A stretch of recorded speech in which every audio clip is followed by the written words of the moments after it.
that heart-centered hustle. Caring for my team, we can't go wrong. Won't ever quit, no, I won't ever stop. This passion inside me will give you it all that I got.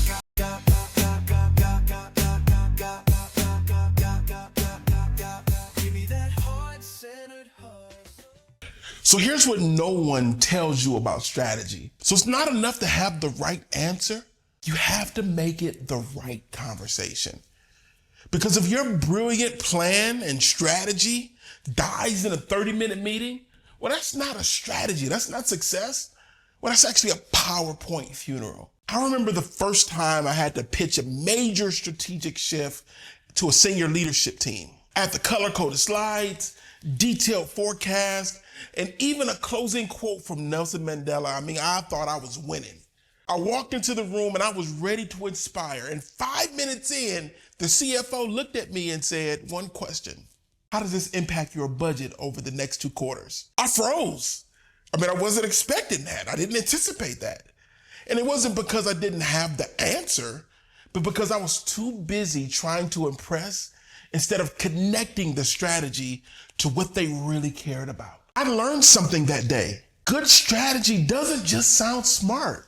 It speaks the language of the people who need to believe in it. And here's where most people go wrong. They present information when they should be creating alignment. Because senior leaders don't just want a good idea.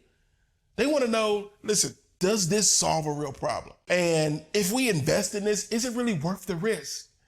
And also, how does this impact what I'm accountable for as a senior leader? If you want buy-in, you need to sell more than just the plan. You need to sell the purpose. So this means knowing what matters to the audience in the room. The goal is not applause. The goal is agreement. So how do you present strategy in a way that really gets buy-in? I'm going to give you a blueprint. The first thing that you need to do is anchor your strategy in the bigger mission, where the organization is going, and then translate your vision into metrics that support that strategy and that vision. And this is important. Address the risks. Don't dodge the hard questions. Lean into them and be transparent. And above all, don't present strategy like it's a script.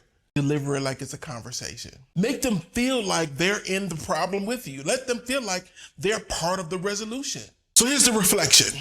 What if strategy isn't just about having the right direction? What if it's about helping those in the room feel like they helped you choose it? That's how you move from a smart idea or a great idea into action. From pitching to having partners. Listen, thanks for joining me today on Heart-Centered Hustle. If this episode gave you clarity and something that might help you in your journey, feel free to send it to somebody else.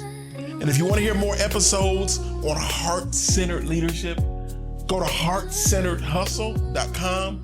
That's heartcenteredhustle.com. Appreciate you for joining me. Peace. Give me that heart-centered hustle. It keeps me going strong.